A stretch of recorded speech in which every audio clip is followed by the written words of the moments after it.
Easter is Resurrection Day, when Christians celebrate with joy Christ's outpouring of love and victory over death.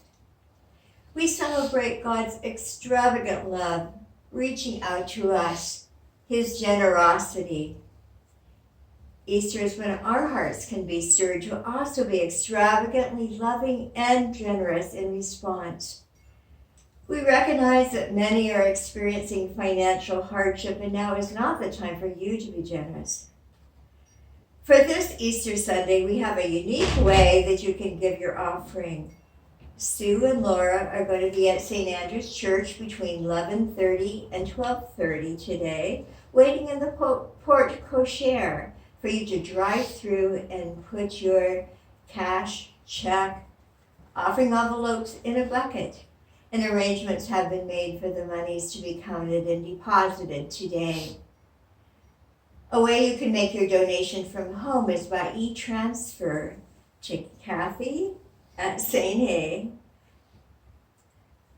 If Kathy doesn't have your address, include it so you can receive a tax receipt. Or you can email Kathy at this address to let her know that you want to be put on par and automatically have an ongoing donation to sustain our church during this challenging time. You can also make a donation on our church website, www.sainta.ca, using PayPal, credit card, or Visa debit card. If you have never contributed financially to the life of the Church of St. Andrews, and you are financially able to today, I pray that this will be the day that you start doing so. Thank you for giving this your consideration and for your generosity. God, we thank you for each one who is giving a gift from their heart today. We ask that you bless each gift and giver, that they will be used to further your kingdom on earth according to your will. Amen. Now let's be fully present and listen to the resurrection story as it is recorded in John 20:1-18. The empty tomb. Early on the first day of the week, while it was still dark, Mary Magdalene went to the tomb and saw that the stone had been removed from the entrance.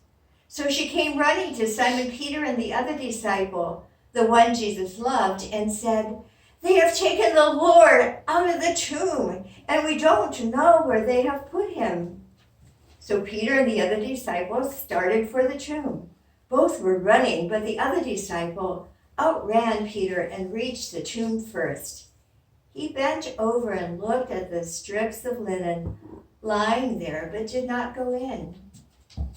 Then Simon Peter came along behind him and went straight into the tomb.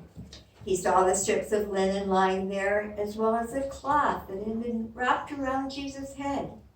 The cloth was still lying in its place, separate from the linen. Finally, the other disciple who had reached the tomb first also went inside. He saw and believed. They still did not understand from Scripture that Jesus had to rise from the dead. Then the disciples went back to where they were staying. Now Mary stood outside the tomb crying. As she wept, she bent over to look into the tomb and saw two angels in white, seated where Jesus' body had been, one at the head and the other at the foot. They asked her, "Woman, why are you crying?" "They have taken my Lord away," she said, "and I don't know where they have put him."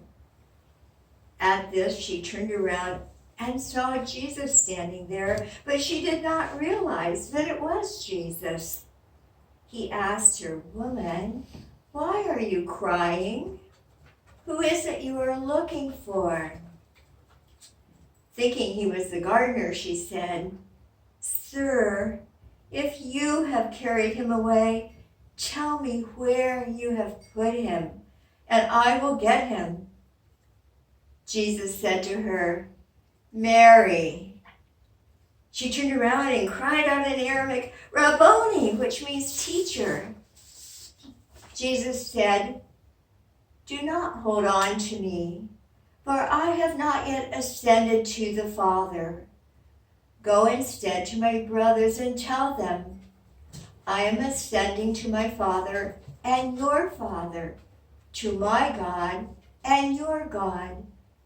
Mary Magdalene went to the disciples with the news, "I have seen the Lord." And she told them that he had said these things to her. May God increase your understanding and peace from this reading of his word.